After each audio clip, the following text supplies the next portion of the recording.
Do you ever get the sudden urge to compile the history of what happened from the year 2000 to the year 2010 in the United States of America? Me neither. So here's what happened from the year 2000 to the year 2010 in the United States of America.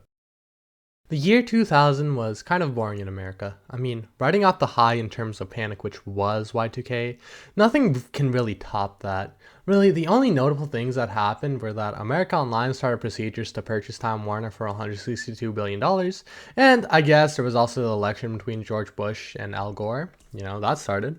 Music-wise, notable works include Stankonia by Outkast, which I haven't heard, but it's Outkast, so of course it's good. I have my own opinions.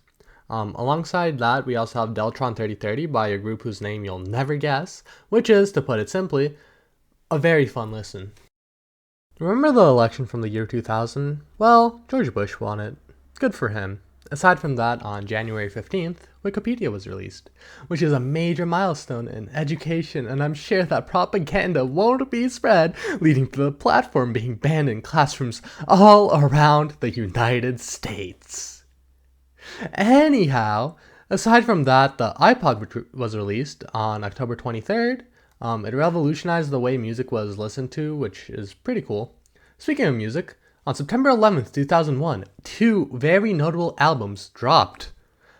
Those being The Blueprint by Jay-Z, being a hip-hop record featuring heavy production from Kanye West, alongside The Glow Part 2 by The Microphones, which is a highly acclaimed album of the folk variety. These two albums ended up being seen as titans of their respective genres. I'm sure that joke flew over your head. Nothing happened in 2002, aside from the No Child Left Behind Act. I'm not going to elaborate on that. Here's a video of George Bush choking on a pretzel.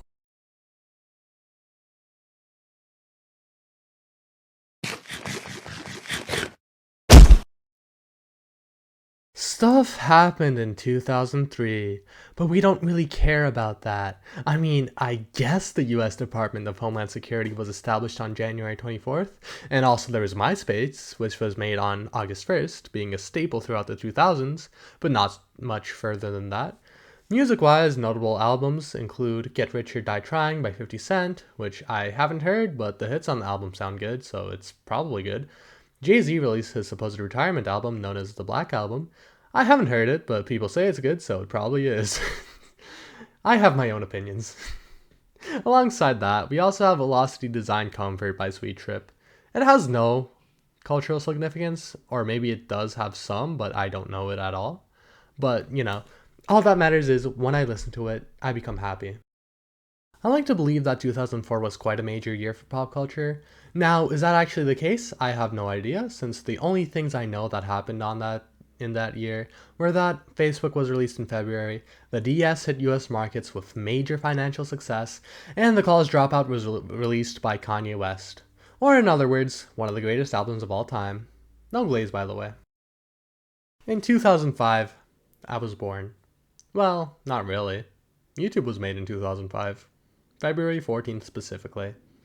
And although there was a number of video sharing sites across the internet, this one in particular ended up revolutionizing entertainment as a whole. Music-wise, Kanye West released Late Registration, being his best released work. Alongside that, we have Illinois by Sufjan Stevens.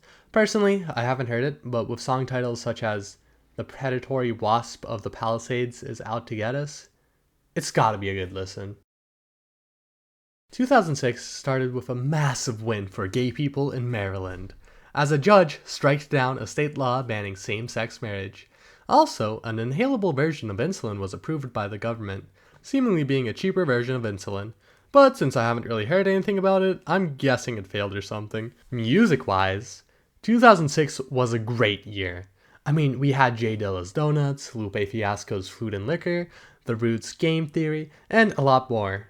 By a lot more, I only mean like a few more albums, but since I haven't heard those, I don't feel like mentioning them. In 2007, the Moonlight Scare happened, which was when the Boston Police and Fire Department mistook marketing for bombs. It doesn't really matter, but it's kind of funny. Steve Jobs also announced the release of the iPhone, which, as the iPod did, ended up revolutionizing, well, a lot actually. It's kind of absurd how much the world changed from a single piece of metal.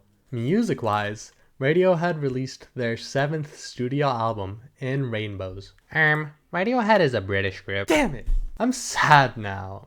I don't even want to talk about Graduation by Kanye West anymore. The housing market crashed. Damn.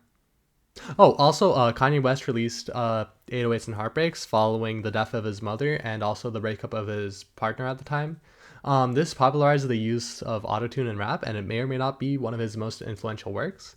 Alongside that, we have Death Consciousness by Have a Nice Life, which I would love to listen to fully, but like I've been making this excuse that I need the perfect time to listen to it, so I've only heard the first song, but from the first song, I can tell you it's a really good album, and you gotta listen to it. Remember how I mentioned the election between Barack Obama and John McCain in 2008? Well, Obama won that election. Good for him. Also, Avatar, the one with the blue people, was released, and it became one of the highest grossing films of all time. Music-wise, Gucci Mane makes the greatest album cover of all time for his mixtape, Trap Story. I mean, there's no topping it. Like, I can mention Man on the Moon End of the Day by Kid Cudi or Six Kiss by Lil B, but it won't even matter.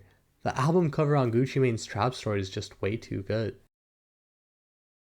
Another massive win for gay people happened in 2010 as same-sex marriage became legal. Very cool. Also, in February of that year, the US Navy unbanned women from submarines. The only reason this situation is here is because it's kind of weird. Like, why did it take so long for this to happen? Personal thoughts aside, we also have the US tomato shortage, which started in March. 2010 is a really weird year. However, music-wise, we have Kanye West's most critically acclaimed album with My Beautiful Dark Twisted Fantasy, which I won't glaze as that'd take way too long. I was gonna have a long and convoluted outro, but I realized that I have no time. Please give me 100% on this assignment, and also like and subscribe and hit that notification bell to never miss an upload just like this one. Thank you.